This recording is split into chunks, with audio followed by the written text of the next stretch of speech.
Taste didn't really matter. It was just a matter of getting something down that was quick and easy.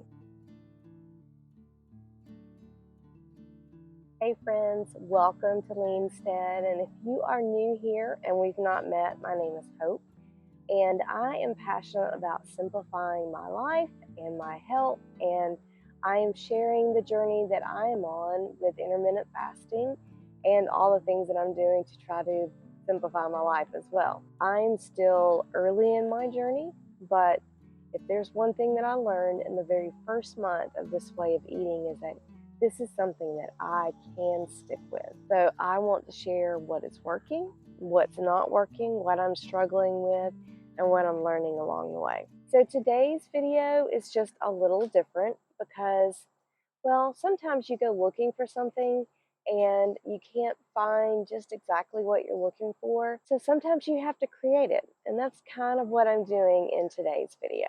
So friends, if you are at the beginning of your intermittent fasting journey, somewhere in the middle, or you've been at it for years, you've probably had weeks and maybe months like the one I've just had, and it's left you kind of feeling like you're riding the struggle bus.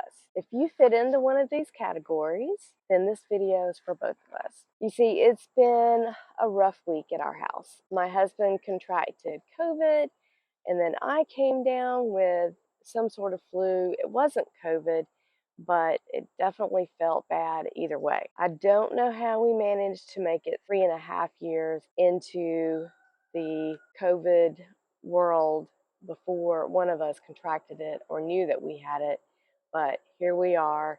This seems to have been our first experience with it. I managed to not test positive for COVID, but definitely had something that was very flu-like, and symptoms were nasty, and it knocked me out for several days as well. So we've just been in survival mode for several days. I brought several things into our kitchen that I would not normally have on a normal basis, but when you just need to keep something down and you don't really care what it tastes like, well, the door was open for frozen pizzas, frozen pot stickers, and chicken nuggets. Not something I would ever eat on a normal basis, but like I said, taste didn't really matter. It was just a matter of getting something down that was quick and easy. So now that we're on the mend, I wanted to find a little encouragement as I am putting my kitchen back together and preparing more clean foods for us to eat over the next few days. And I just needed a little bit of encouragement to keep going on this intermittent fasting journey. What I want is just a little nudge, not necessarily a kick of the pants, and I don't need someone to tell me to grind it out. I just need a little, you got this, girl. So I'm creating this video for me, and I'm sharing it with you. So when it comes to staying motivated on our intermittent fasting journey, let's first start with our why. When I initially started intermittent fasting, I have to admit that my why was because I wanted to lose weight. I really thought that slimmer was going to mean healthier. While that can be true, one of the things that I learned very quickly in the very first couple of weeks was that there was so much healing that started taking place before I even really started to lose any weight. So very quickly, the inflammation and the stomach bloat that I didn't even realize that I had started to clear up and affect my body in ways that I only thought that the scales could. Like I said, I didn't even realize that these were issues for me. It does make me wonder if that's the case with the average American.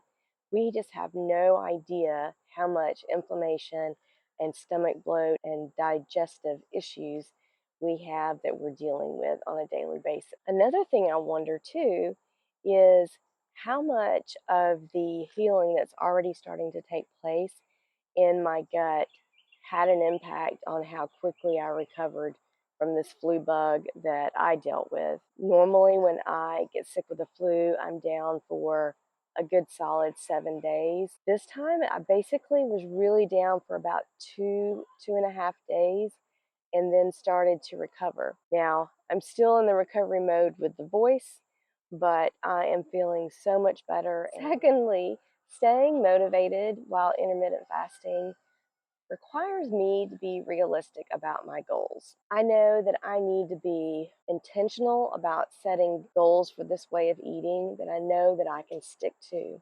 There are plenty of people that can enter into intermittent fasting and they are dealing one meal a day and they're eating strict carnivore. I know that that's something that I cannot maintain for a long period of time.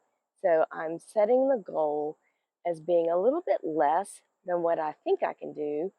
I think I can fast for 20 hours, but in order to be a little realistic and give myself some grace, I'm practicing 18-hour fasting right now so that I give myself plenty of time to eat during my eating window and to not spill over and have hunger pains during my fasting window. That way, I'm going to be less likely to cave to the temptation of a little snack. For me, the most important thing is to know that I'm making progress. While plenty of people can grind it out, that is just not a lifestyle that I'm looking to entertain. I don't necessarily want everything to be super easy, but I do want to have joy in what I'm doing. And if I'm grinding it out and making myself miserable, then I'm also going to make the people around me miserable.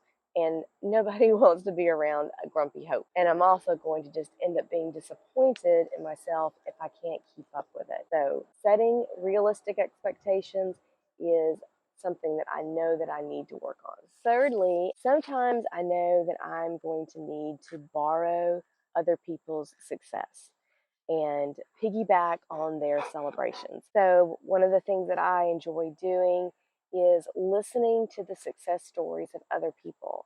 And there are not a lot of people in my own life that are practicing intermittent fasting. So, I'm not necessarily celebrating stories that of people that I know.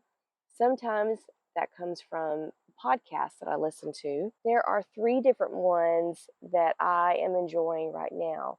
First, Jen Stevens, who is the author of Fast, Feast, Repeat, and Delay, Don't Deny, and Clean Ish. And I think there's some other books that she's written as well.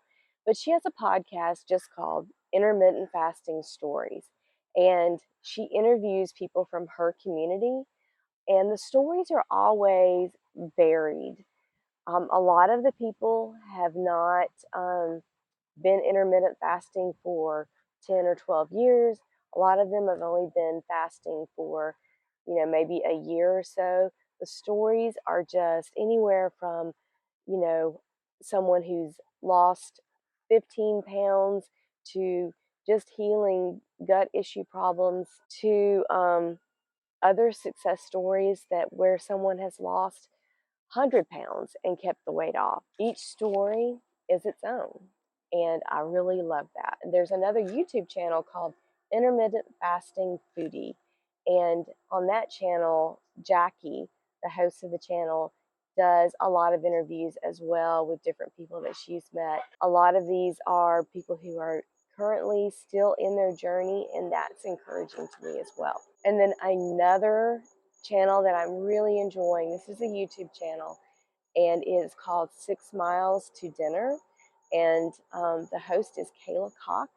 Kayla set it as her intention to fast until dinner and to walk 6 miles a day. And she did that over a period of time to bring about a weight loss of 80 pounds. She as well shares a lot of encouraging stories on her channel. And those interviews can be found on YouTube. So one of the things that I just love about hearing other people's stories is that I can personally celebrate for them. When I'm not seeing the benefits that I want to see as quickly as I would like to see them, it's encouraging to be able to celebrate for someone else. And I think that helps to kind of prime those victory muscles when we get to celebrate it ourselves. Fourthly, I just need to remind myself to not fall to the temptation of comparison. Just don't do it. Every one of us has a unique story. Our journey is going to be at a different pace, and things are going to happen at a different time. And we need to celebrate that because each one of us has unique needs. We don't all need to lose the same amount of weight. We don't all need to have the same healing take place in our body. Everything is going to be different and unique. So, how about we just enjoy our own stories? And the fifth and last thing that I need to be reminded is to have stick-to-itness. Hopefully, I have another 30 years to enjoy where this journey is going to take me. So I need to just be prepared to enjoy that.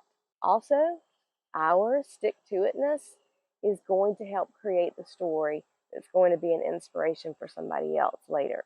So let's stick to it.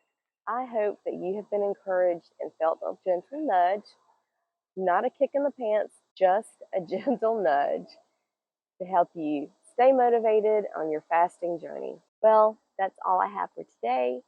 Until we meet on the next video, happy fasting, friends.